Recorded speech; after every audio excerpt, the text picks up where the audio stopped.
There's a version of this in everyone's life.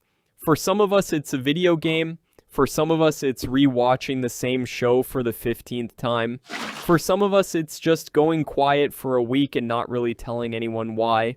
We call it lazy. We call it a phase. We joke about it. But I don't think it's a joke. I think it's one of the most honest things we do. And almost none of us say the real reason out loud. Here's a feeling, in case you haven't put words to it yet. Most of us are running something that never stops moving. A job, a field, a version of ourselves we're expected to keep updating, keep improving, keep proving is still worth something. And somewhere underneath all of that, quietly, a lot of us are carrying this same thought. What if I'm not needed here much longer?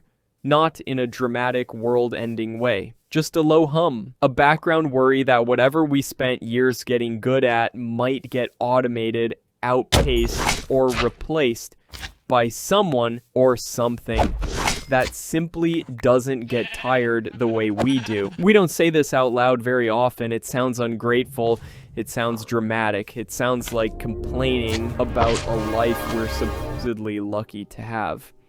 So instead, most of us just carry it quietly, and it shows up sideways as exhaustion we can't quite explain, or as this urge to just disappear into something small and pointless for a while. And it doesn't always look like what you'd expect. Sometimes it's the 2-week game phase, but sometimes it's smaller and quieter than that. It's the extra 20 minutes in bed before we're ready to open our laptop. It's reorganizing a drawer that didn't need organizing. It's opening 3 different apps and closing all of them without doing anything in any of them. It's the specific kind of tired that isn't about your body. It's about needing, for just a minute, to not be evaluated at anything. We tend to label all of this procrastination like it's a discipline problem. Like if we just had a better system, a better planner, a stricter routine, it would go away. But I don't think that's actually what it is. I think a lot of what gets called procrastination is really just a person quietly running out of room to keep proving themselves and reaching for the nearest exit they can find. Even if that exit is just a blank inbox for 10 minutes. That's where the game comes in. Or the show, or whatever your version is. Think about what those things actually have in common. There's no leaderboard telling you someone's catching up. There's no version of behind. Nothing in a video game is trying to replace you. Nothing about rewatching a comfort show is racing you towards some deadline. You chop a tree, you get wood, you build a wall. If something knocks it down, you just build it again. That's it. That's the whole stakes. And that's exactly why it feels like relief. For a little while, we get to go back to being the version of ourselves who existed before any of this pressure showed up. Back when the biggest problem in a game was just not getting hit by a zombie. Not, is this skill still gonna matter in 2 years? Not, is there a version of me that isn't needed anymore? We're not running away from our lives when we do this. We're going back briefly to remember what it felt like before we had to constantly earn our place in them. And I think that's worth sitting with for a second, because most things marketed to us as rest aren't actually built like this. A lot of what we're told is relaxing still quietly keeps score. A fitness app that tracks your streak. A hobby that turns into a side hustle. Even reading gets turned into a yearly book count on some app somewhere. Real rest, the kind that actually resets something in us, has to have zero scoreboard attached to it at all. That's rarer than it sounds.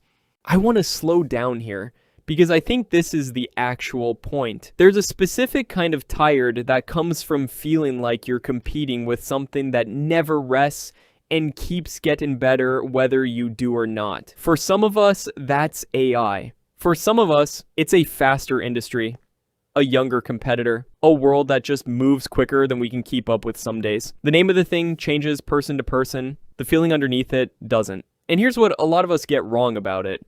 We try to fix that feeling by working harder, pushing more, trying to outpace the thing that's outpacing us. But that almost never actually helps. Usually, it just adds a second layer of exhaustion on top of the first one. Now we're not just tired from the original pressure, we're tired from fighting it too. What actually helps, even if just for a little while, is stepping all the way outside of it. Not a lighter version of the same grind. Not a productive hobby that still counts as self-improvement. Something with genuinely no stakes at all. That's the whole function of the 2-week phase or the comfort show or whatever it is for you. It's not procrastination.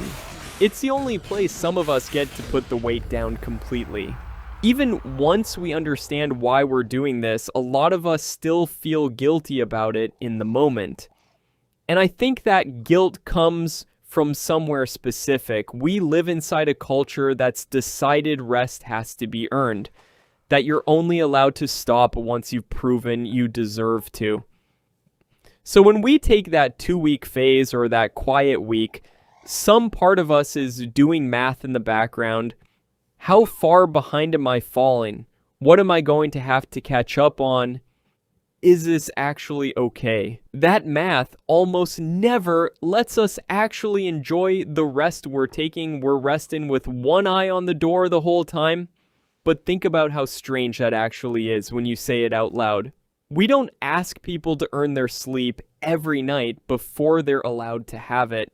Nobody has to justify 8 hours of unconsciousness with a productivity report. We just accept that bodies need to stop sometimes. No explanation required. I don't think minds are any different. The version of rest that actually works is the version where you don't owe anyone an explanation for needing it. Now, I do think there's an honest distinction worth making here, because not every disappearance is the healthy kind. There's a difference between stepping away to refill something and disappearing because everything actually does feel unbearable right now. Both can look identical from the outside. Same game, same quiet week, same silence. But one of them leaves you a little lighter when it ends. The other one leaves you feeling just as heavy or heavier with 2 weeks less time to have dealt with whatever's actually going on. A simple way to tell the difference: does it feel like a pause or does it feel like hiding? A pause has an edge to it. You can feel yourself getting ready to come back. Hiding doesn't.